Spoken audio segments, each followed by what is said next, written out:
Buen día, República Oriental del Uruguay. Espero te encuentres bien. Venimos con temas muy interesantes, medulares respecto a nuestro país, respecto a una reforma que acá criticamos y criticamos bastante, pero viendo ahora ya la ley, ya convertida en ley, esta reforma, me refiero a la reforma de la seguridad social, la reforma previsional, hay determinados puntos a tomar en cuenta y yo tendría que rectificar en parte mi crítica. Tengo que ser honesto y decir que esta reforma, que podemos coloquialmente llamarla jubilatoria, en verdad es una reforma de todo el sistema previsional social, tiene puntos importantes, tiene hallazgos que la hacen un régimen mixto superior, o yo te diría bastante superior al anterior, al que teníamos anteriormente. Vamos a hacer referencia a este tema, a este régimen mixto que se acoge a los principios básicamente del BPS,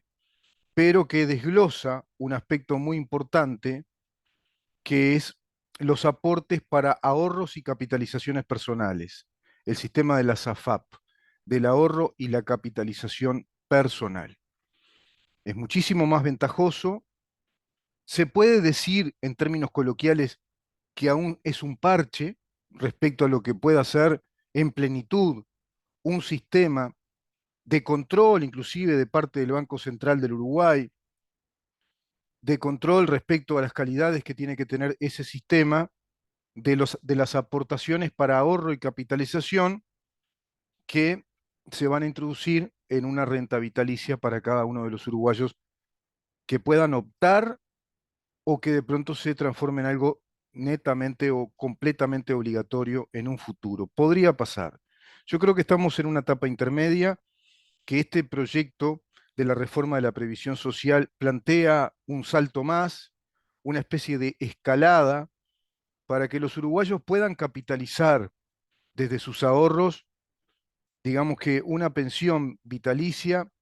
un patrimonio propio que les permita mayor calidad de vida en las etapas del retiro. Incluso dentro de las etapas del retiro también se ha legislado algo muy importante que hablamos con el diputado Conrado Rodríguez, con el doctor Conrado Rodríguez, quien fue originalmente, digamos que el proponente, quien elaboró ese proyecto de darle más elementos a los uruguayos para poder trabajar y es el trabajo postjubilatorio. Es decir, se puede, por esta ley, trabajar legalmente y seguir aportando incluso después de ocurrida una jubilación ya, después de que se dio el retiro de la actividad laboral, el retiro de la vida activa, se puede retomar esa vida activa laboral legalmente, sin necesidad de estar escabulléndose, escondiéndose de nuestro Estado, sino que el Estado se hace amigo de todos nosotros y nos dice, bueno, si estás todavía en plenitud, hoy por hoy, en este mundo, tener 60 años, qué sé yo, quien te habla está en esas cifras. Y seguramente con el promedio de vida que se sigue extendiendo, afortunadamente, que el promedio de vida de los seres humanos ya en esta época del mundo es mucho más alto, es más longevo el proceso de vida de todos nosotros, se habla de un promedio de 80, 85 años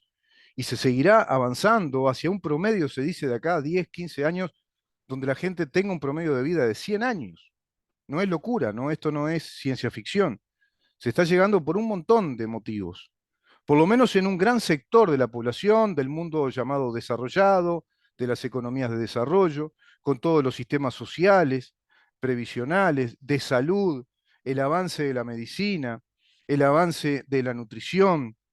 Nuestras vidas han mejorado notoriamente su calidad y la longevidad respecto a estadios vitales de hace 60, 70 años hacia atrás en la historia. Todo eso hay que contemplarlo, tomarlo en cuenta. Vamos entonces a desarrollar este punto y en paralelo a este punto,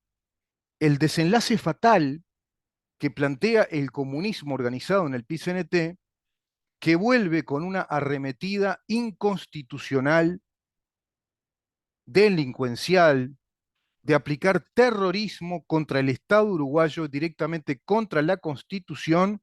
y contra los patrimonios, contra los bienes y el patrimonio de los uruguayos que, haciendo un esfuerzo enorme desde esos ahorros capitalizados, hoy dan la cifra aventurosa de 22.000 millones de dólares desde el régimen anterior, que era mucho más acotado, más limitado en cuanto a las posibilidades, en cuanto a la habilitación legal, en cuanto a los derechos que la ley confería para ir a este sistema del ahorro y la capitalización de los ahorros, mezclado con el sistema previsional de la solidaridad intergeneracional. Ahora, en este sistema, que es un sistema mixto, lo dice el artículo 4 de la ley 16.713, la ley 16.713 es la ley vigente, la actual ley de la reforma que hizo este gobierno para el sistema previsional social, que ya está en vigencia. El artículo 4 nos habla de que sigue siendo un sistema universalizado de acuerdo a las normas del BPS como un sistema mixto, es decir, un sistema que combina, que mezcla las aportaciones intergeneracionales solidarias y a su vez las aportaciones para el ahorro y la capitalización personal a través del régimen de las AFAPs.